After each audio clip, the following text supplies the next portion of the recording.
इससे जब बैलेंसिंग कैसे करते हैं हम इसके और एग्जाम्पल देखते हैं कि बैलेंस कैसे करते हैं हम किसी भी इक्वेशन को। तो आगे चलिए, आगे हमको है एक बहुत अच्छा एग्जाम्पल यहाँ पे गिवन है, हम यहाँ पे देखते हैं कि क्या हो रहा है। तो देखो how to balance a chemical equation. सबसे पहले तो यहाँ हमारे जो एरो होती है, ये एरो के जो लेफ्ट साइड होती है, लेफ्ट में होते हैं रिएक्टेंट और जो राइट साइड होती है, राइट में होते हैं प्रोडक्ट।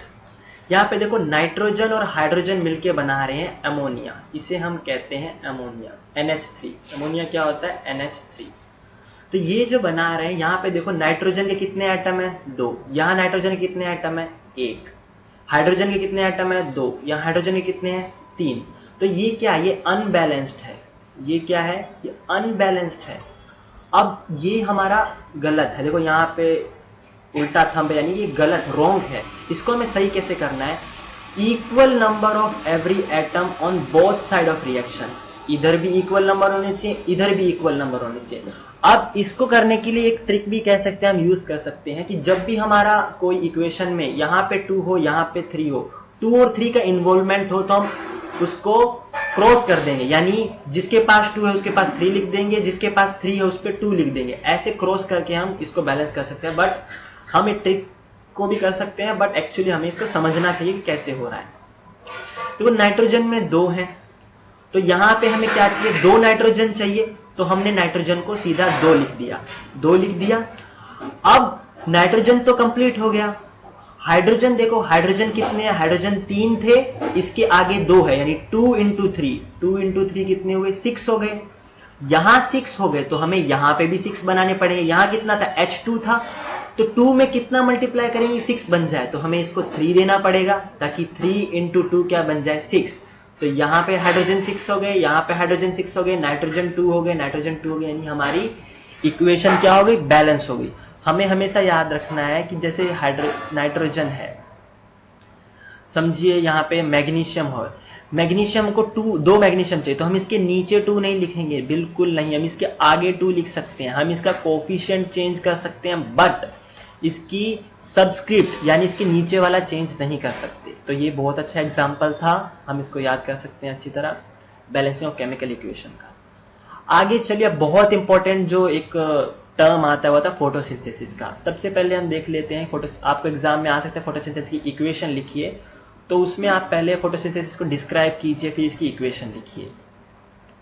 तो फोटोसिंथेसिस क्या है? The process by which plant make their own food. जब प्लांट खुद का खाना खुद बनाते हैं, किसकी मदद से? वाटर की मदद से, कार्बन डाइऑक्साइड की मदद से, in presence of sunlight and chlorophyll. ये 4 चीजें आपको पक्का लिखनी है कि सनलाइट में जब क्लोरोफिल के साथ, क्लोरोफिल किस में होता है? क्लोरोप्लास्ट में होता है। क्लोरोफिल किस में होता है? क्लोरोप्लास्ट में होता है, जो लीव्स में होती है। तो वाटर कहां से मिलता है? हमें सोइल से मिलता है प्लांट्स को। कार्बन डाइऑक्साइड कहां से मिलेगी? एयर से मिलेगी। सनलाइट मिलेगी सन से, और क्लोरोफिल प्लांट में पहले से प्रेजेंट होता है। इसकी इक्वेशन ये होती है कि जो कार्बन डाइऑक्साइड वाटर से मिलेगा, सनलाइट और क्लोरोफिल भी प्लांट में होगा, तो ये क्या बनेगा? C6H12O6। इसे कहते हैं ग्लूकोज। ये होती है एनर्जी। और क्या निकालेगा? ऑक्सीजन, जो हमारे लिए यूजफुल है, ह्यूमंस के लिए यूजफुल है, एनिमल्स के लिए यूजफुल है, और वाटर निकालेगा। तो इसको कैसे याद रखते हैं? इसको हम ऐसे याद सकते हैं 6 12 6 6, ऐसे याद रखें 6 12 6 6। आप ये याद रखना CO2 H2O C6H12O6 O2 और H2O। फिर आप याद रखना 6 पहले लगेगा, फिर 12 लगेगा, फिर हम ग्लूकोज लगाएंगे, फिर 6 फिर 6 6 12 6 6। ऐसे हम इस इक्वेशन को याद रखने के लिए याद रख सकते हैं इसको, ऐसे हम आगे देखते हैं। आगे क्या कह रहा है? आगे देखिए, यहाँ एक डायग्राम दे रखा है मैंने कि कैसे फोटोसिंथेसिस होता है। देखो कार्बन डाइऑक्साइड जा रही है, शुगर, एक्चुअली ये देखिए ये एक शुगर की फॉर्म है। जो ये ग्लूकोज है, ये ग्लूकोज एक्चुअली क्या है? शुगर की फॉर्म है। तो हम कह सकते हैं कि यहाँ शुगर निकल रही है, ठीक है। शुगर एक्चुअली ये खुद यूज कर रहा है। आगे देखो यहाँ पे डायग्राम बनाए हो कि सनलाइट में जो प्लांट्स हैं वो यूज करते हैं, किसे यूज करते हैं? क्लोरोफिल और सनलाइट को क्या बनाने के लिए? अपना खाना बनाने के लिए, ग्लूकोज बनाने के लिए जो ये यूज करते हैं। तो ग्लूकोज का फॉर्मूला में याद रखना है C6H12O6। एक्चुअली ये लिखा ऐसे है, देखो C नीचे 6H नीचे 12O नीचे 6, सबस्क्रिप्ट है, यानी 6 एटम कार्बन के, 6 एटम किसके? कार्बन एटम, और 12 एटम हाइड्रोजन के, और 6 एटम किसके? ऑक्सीजन के। तो ये हमारा है ग्लूकोज।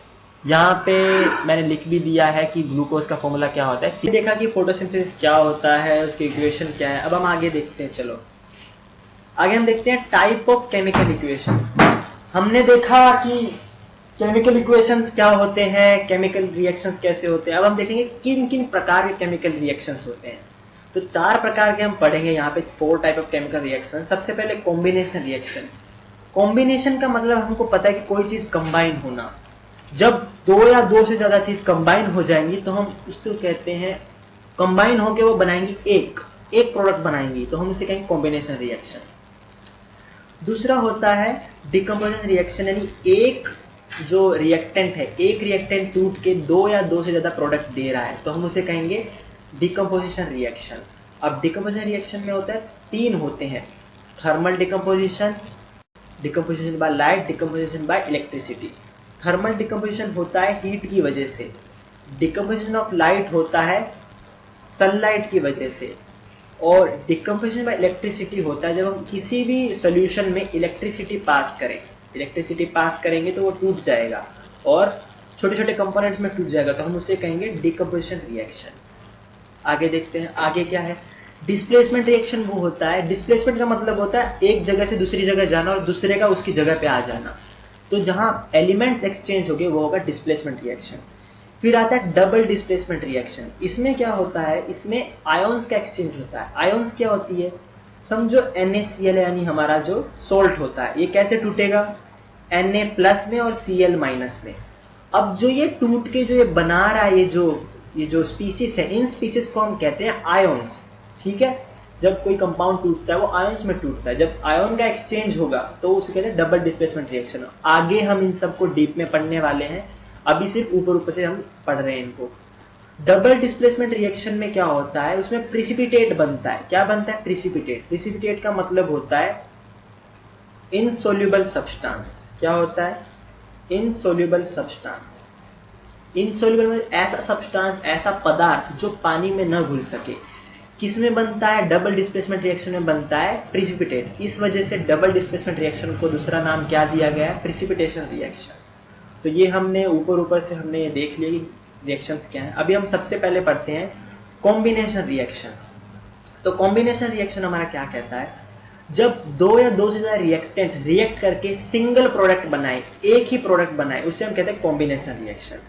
यहाँ पे बहुत अच्छा हमें एग्जाम्पल दे रखा है, एग्जाम के लिए बहुत इंपॉर्टेंट है, कैल्शियम ऑक्साइड का एग्जाम्पल है। कैल्शियम ऑक्साइड जब वाटर के साथ रिएक्ट करती है तो वो बनाती है कैल्शियम हाइड्रोक्साइड। ठीक है, कैल्शियम हाइड्रोक्साइड बनाती है और बहुत सारी हीट इसमें से निकलती है। इसे हम कहते हैं कैल्शियम ऑक्साइड। क्या कहते हैं, कैल्शियम ऑक्साइड। इसका जो कॉमन नेम है, इसका कॉमन नेम क्या है, इसका कॉमन नेम है क्विकलाइन।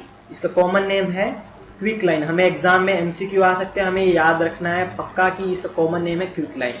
इसे हम कहते हैं कैल्शियम हाइड्रोक्साइड। क्या कहते हैं, कैल्शियम हाइड्रोक्साइड। अब कैल्शियम हाइड्रोक्साइड का जो कॉमन नेम है, कॉमन नेम, इसका जो कॉमन नेम है वो है स्लेट लाइन। इसका जो कॉमन नेम है वो है स्लेट लाइन। तो ये जो 2 चीजें हैं, इनके फॉर्मूले याद रखने हैं, पूरी इक्वेशन याद रखनी है कि ये कॉम्बिनेशन रिएक्शन में आती है। आगे चलिए, आगे क्या कह रहे हैं। आगे हमें बताया गया, देखो मैंने लिखा है CaO। क्या है, CaO है हमारी quicklime, calcium oxide, COH whole twice, ये क्या है, स्लेट लाइन, कैल्शियम हाइड्रोक्साइड। अब यहाँ पे एक और हमारी इक्वेशन आती है, ये जो इक्वेशन है ये कॉम्बिनेशन रिएक्शन में नहीं आती, बट ये हम साथ में सीखते हैं कि स्लेट लाइन जो होता है कैल्शियम हाइड्रोक्साइड, जब कार्बन डाइऑक्साइड से रिएक्ट करता है तो वो बनाता है कैल्शियम कार्बोनेट। कैल्शियम कार्बोनेट क्या होता है, ये होता है मार्बल। इसे हम कहते हैं मार्बल। जो मार्बल होता है उसमें ये फॉर्मूला होता है CaCO3। CaCO3 मार्बल होता है। चौक में भी यही होता है। तो ये हम याद रखेंगे, हम इन इक्वेशंस को। आगे चलते हैं, आगे हम कॉम्बिनेशन रिएक्शन के एग्जाम्पल देखते हैं। कॉम्बिनेशन के एग्जाम्पल देखिए, एग्जाम्पल क्या क्या है। एग्जाम्पल में देखिए क्या गिवन है, बर्निंग ऑफ कोल, एक कार्बन है O2 है, मिलके क्या बनाया CO2, H2 है O2 मिलके क्या बनाया H2O। देखो यहाँ पे देखो A है, B है, C है, तीनों मिलके एक चीज बना रहे हैं, तो ये क्या कॉम्बिनेशन रिएक्शन। यहाँ पे देखो हाइड्रोजन ऑक्सीजन मिलके क्या बना रहे हैं, एक चीज बना रहे हैं वाटर, तो ये क्या है combination reaction. Combination reaction generally exothermic होते हैं। एक्सोथर्मिक मतलब इनमें से हीट निकलती है, जिस रिएक्शन में हीट निकलेगी उसे हम कहेंगे एक्सोथर्मिक रिएक्शन। तो कॉम्बिनेशन रिएक्शन क्या होते हैं?